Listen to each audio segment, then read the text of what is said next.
Welcome to the Killer Innovation Show, the longest continuously produced podcast in history. Each week, Phil McKinney brings you the insights and strategies to amplify your creativity and innovation skills. Here's your host, Phil McKinney. Welcome to this week's Killer Innovation Show. One of the skills that I've been working on lately is to try to boost my imagination. Now, you would think that after a 40-year career in the innovation space, that I could just tap into it. But like all skills, it's one that requires exercise. It requires work. But what I've really become aware of is I don't always have to be the source of the imagination. I can use the imagination of others, other speakers, YouTube videos, books I read. Those imaginations can be the spark. They can inspire me to innovate in a new area or try a new approach to a problem. So, this week's show, we're going to talk about the imagination of others as the inspiration for your innovation. So, before we jump into this week's episode, got that favor to ask: subscribe, get alerts when we post up new episodes. Also, follow us on social media. We do respond. We post on a regular basis, myself and other contributors to the network. And also share this show with others if you think they would benefit, or give us a comment, give us a thumbs up, give us feedback. We would love to hear from you. So without further ado, let's jump in to this week's episode.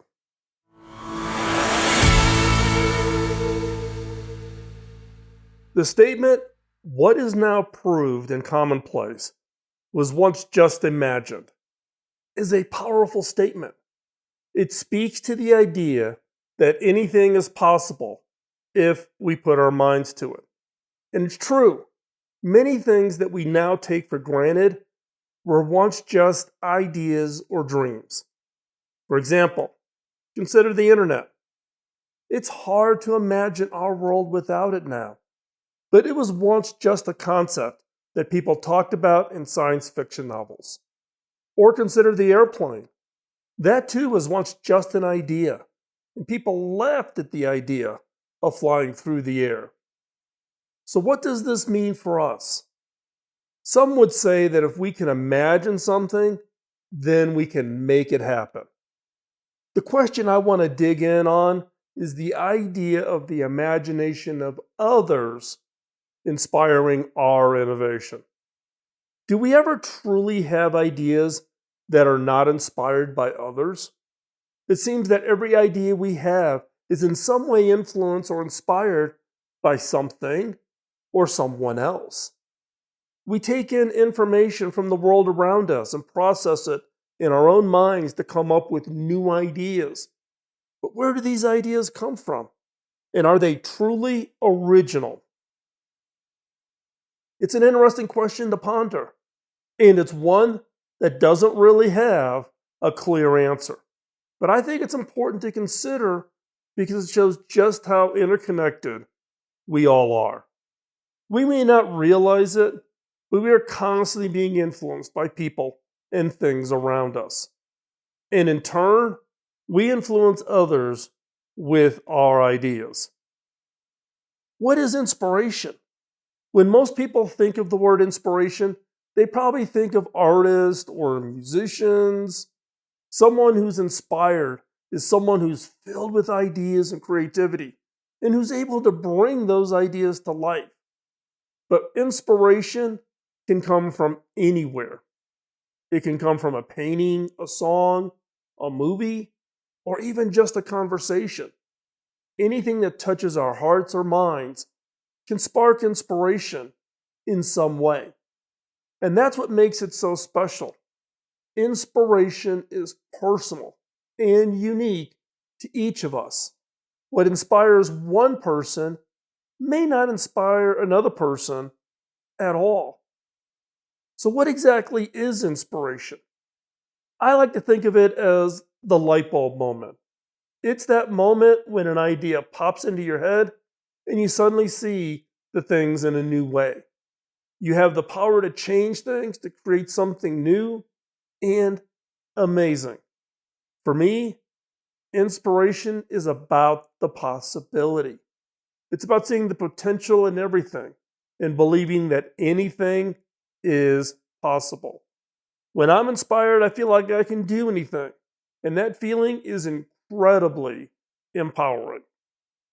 Now, is imagination the same as inspiration? So, what's the difference between them? What's the difference between imagination and inspiration? To me, imagination seems to be more about the creativity, the dreaming, while inspiration is more about bringing those dreams to life. Imagination is about possibilities, while inspiration is about actualization. Imagination can be a powerful tool, but it needs to be combined with hard work and determination in order to make that thing you imagined to become a reality. Inspiration is what gives us the motivation to turn our imaginations into reality. I think of inspiration as the light that guides us on our journey from imagination to reality. Imagination inspires, makes it real. It's that voice inside of us that tells us we can do it, that encourages us to keep going when we feel like giving up. And it's a force that cannot be denied. Once we're inspired, nothing can stop us from achieving our goals. I like to think of this bridge between imagination and reality is the inspiration. Without it, you may try to do something, but it is really hard. It's the thing that makes our dreams a reality, and it's a power that we all have inside of us. We just need to know how to access it.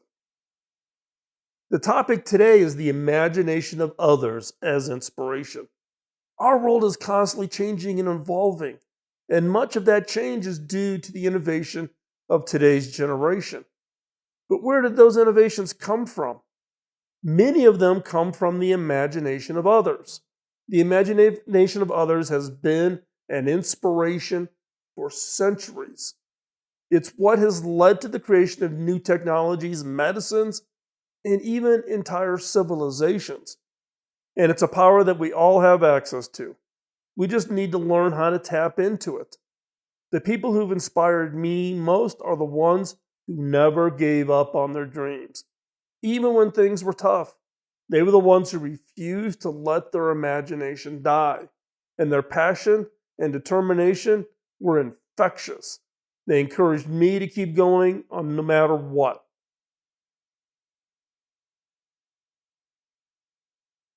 When we tap into our imaginations, anything is possible. We can create anything we want.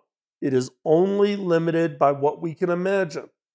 And that's why imagination is so important. It allows us to dream big, see the world in new ways, to imagine a future that does not yet exist.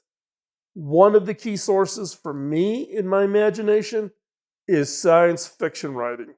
Science fiction writers help us to see the world in a new way and dream big. They've always been at the forefront of imagining new worlds and technologies. From early works like Mary Shelley's Frankenstein to modern classics like 1984 or Minority Report. Science fiction has given us a glimpse into what the future could hold. And while some of their predictions have come true, others still seem like far-off dreams. But that's the beauty of science fiction. It allows us to stretch our imagination and explore what could be. It helps us to question the status quo. For example, scuba was predicted in 20,000 Leagues Under the Sea by Jules Verne in 1875. Aldous Huxley described test tube babies in Brave New World in 1932, 30 years before the first test tube baby. Robots were first mentioned in Rosam's Universal Robot by Carl Capek in 1920. Cable TV was predicted by George Orwell's book 1984. The internet was predicted in 1898 in a Mark Twain story titled The London Times of 1904. Science fiction is more than just entertainment. It's a way of looking at the world differently. It challenges us to think about what could be, and it inspires us to turn those dreams into reality. So the next time you're feeling stuck, pick up a science fiction book and let your imagination take off. Who knows? You might just come up with that next big thing. Another source for inspiration is the imagination of children. Children are some of the most imaginative creatures on earth. They see the world in a completely different way from adults, and their imaginations are always running wild. In many ways, children are the perfect inspiration for us. They remind us to dream big and never give up on our goals. They show us that anything is possible. I am always amazed at how many ways a child can turn a toilet paper roll into a toy, or how they can turn a cardboard box into a fort. And their creativity is not just limited to physical objects. They can create entire worlds in their minds. When we were children, our imaginations were unlimited. We saw the world as a place of possibilities. But as we grow older, we start to lose that childlike imagination. We become more realistic and grounded in our thinking. It's not that we stop dreaming altogether. It's just that our dreams become smaller and more attainable. We no longer believe that we can achieve anything we set our minds to. But if we could recapture that childlike imagination, what if we could learn to dream big again? It's not impossible as it sounds. With a little effort and practice, we can all learn to tap into our imagination once again. How? By hanging out with children and letting their imagination inspire us. And while their imagination might seem silly or far-fetched, they often contain the seeds of great ideas. The bottom line, imagination is a powerful tool that we can all use to achieve our goals. It's the bridge between our dreams and reality. And it's a force that we can change the world. So never let your imagination die. Keep dreaming big and never give up.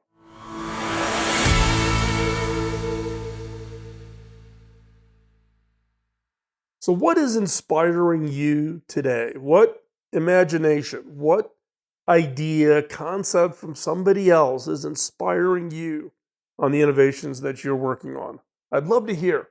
Is it a book you're reading that maybe others should know about? Is it a speaker or a futurist that you follow on YouTube? Or some other form of imagination of the future that you're using as your inspiration? Share it. Put it into the show notes. Post it in comments. Join us in the conversation on social media, or hop on over to the innovators.network and you can comment on every one of the articles, posts, podcasts, and videos that we post over there. So I would love to hear what imagination, whose imagination, something other than yourself that is inspiring you, because that's a source that others may find also as inspiration. And as a community, sharing that insight, sharing that access, that is what helps all of us grow and improve and take our innovation abilities to the next level. And with that, I want to thank you for taking the time out of joining us this week here on the show. We are continuing our mission for the last 18 years of trying to produce content that is helpful and beneficial to you as you step up and work on improving and becoming more impactful in all the innovation efforts that you're doing. And I thank you for your time. Time is the most valuable asset that all of us have. We never have enough of it. You can't keep it. You can't store it. You can't bank it. Once it's gone, it's gone.